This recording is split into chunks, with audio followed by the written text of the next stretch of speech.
Hi everyone, I'm Nicholas Chautola, Curator of Cultural History at the New Jersey State Museum with the latest installment in our short video series tied to our exhibition, Fine Feathered Friends, Birds as Mainstay and Muse.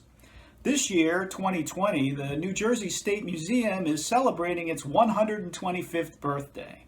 That's right, it was way back in 1895 that the state legislature approved the act that formally established a state museum in Trenton for the people of New Jersey.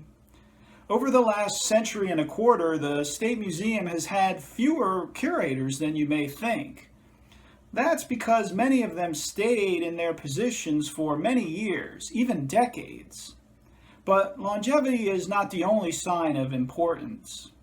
Today I'm going to talk about Helen Perry, a noted state museum curator who is often forgotten in our larger institutional history, mainly because she was only here for 3 short years in the 19-teens. But in those few short years, Helen Perry re-envisioned the New Jersey State Museum through a whole host of new exhibitions, implementing new display techniques and philosophies about what the museum could and should become. And the subject of one of Helen Perry's many exhibitions, as you might expect, was birds. Helen Perry was born in Nebraska in 1888. As a young adult, she moved to New York to study interior decorating. She then became interested in museums and moved to New Jersey to work with the esteemed museum director John Cotton Dana, the founder of the Newark Museum. Also a pioneer in the development of the Newark Public Library, Dana believed that libraries and museums should strive to become stronger and more enriching presences in people's lives. His progressive philosophy regarding the educational and service roles of museums is still a hallmark of our field to this day. In 1916, the New Jersey State Museum closed to the public for 3 months so it could retool its vision and reorganize its collections and exhibitions. It needed a new curator to make that happen, and the state reached out to John Cotton Dana for a suggestion. He had the perfect person for the job, his young protege, Helen Perry. Perry took the civil service exam, scoring 97.7%, and got the job. She moved to Trenton and took up residence in the Cadwallader section of the city. She loved nature and was an avid canoeist, so her commute was by water. She rose early in the morning and paddled down the Sanhecan Creek to her new workplace, which at the time was located on the 3rd floor of the State House. Helen Perry was offered a nice office overlooking the Delaware River, but turned it down for a crammed, overflowing space in the museum proper, just so she could be closer to her collections. Helen Perry brought a new vision to the State Museum. She wanted it to be a live and dynamic force, not static, and appeal to both children and adults. She strove to simplify labels so that people of all ages could read them. This would popularize the museum and make it more accessible. But at the same time, she was always adamant about never compromising its scientific integrity. One of Helen Perry's first exhibitions was about birds. When she arrived, the museum had already built a sizable ornithological collection, but the manner of displaying it had been by volume. Cases and cases filled with taxidermy mounts and study skins organized by genus and species. This photo from the State Museum Traveling Exhibition at the 1907 Jamestown Exposition gives an idea of what those jam-packed displays looked like. And here is a photograph of Helen Perry installing her 1917 bird exhibition. Each case, she believed, should only have a small selection of species, quality over quantity, and that selection would be organized around a particular lesson. This case tells about how birds feed. She delivered the information with simple, easy-to-read labels incorporating vernacular language and humor. This would allow visitors to easily digest information and leave with key takeaway ideas. She also emphasized minimalist design and warm lighting.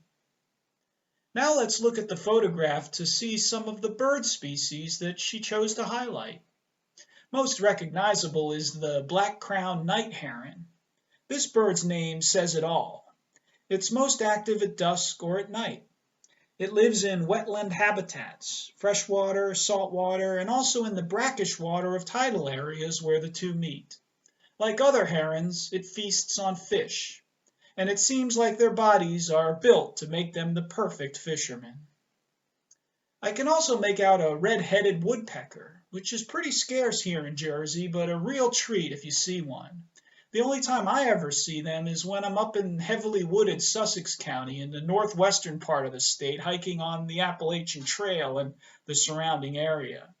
Some people call them flying checkerboards for their patchy black, white, and red coloration.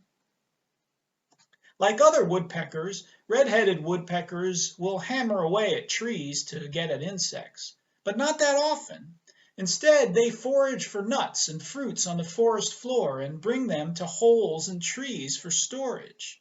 They also zip through the air and catch insects on the fly. This beautiful bird was listed as threatened in New Jersey in 1979. You might even remember seeing this specialty license plate on some cars, which the state issued to raise awareness of the problem. And I think these little birds in Helen Perry's exhibit are Cedar Waxwings. They too often get people's votes as very beautiful bird. Once you learn the call of the cedar waxwing, you'll never miss them. It's a high-pitched, trilling whistle. They are unique in their ability to subsist for many months on a diet only of fruit. Most North American birds can't do that. They need other food sources as well in order to survive. The name waxwing comes from secretions on the tips of their feathers. But Helen Perry seems to have had a special affinity for the wood duck. And talk about pretty birds. This one tops the charts. The male or drake has bold, beautiful colors and patterns about its entire body, especially the head. The females or hens are well patterned too, though not as colorful. Wood ducks are unique among waterfowl in how they nest. These smaller-sized ducks build their nests in holes high up in trees. They have strong claws that can grip and even perch, a feature unlike other duck species. So look for them around ponds and swamps that lie within wooded areas. The wood duck mates early in the year and is the only North American duck species to regularly produce 2 sets of offspring, or broods, each year. Decoy carvers for the decorative market love the wood duck because they were a perfect model for a beautiful avian sculpture in wood. Here is a pair of decoys by the noted Manahawkin carver Hurley Conklin. They are displayed next to a taxidermy mount from our natural history collection. I'd like to think it's the same mount that Helen is holding in the photo from 1917, but that may be just wishful thinking. Newspaper accounts reported that the 1917 bird exhibition and other exhibits tied to the State Museum's reopening were well received by all ages. Helen Perry would go on to curate many successful exhibitions on a whole host of subjects, but her short-lived tenure ended just a few years later in December of 1919 when she left the museum to pursue other endeavors. But Helen Perry's legacy lives on in many ways. As a direct disciple of John Cotton Dana, Helen Perry directly connects the State Museum to the teachings of one of the most important figures in the modern museum movement. Perry also mentored her successor, Catherine Graywax, who would go on to run the State Museum for the following 40-plus years.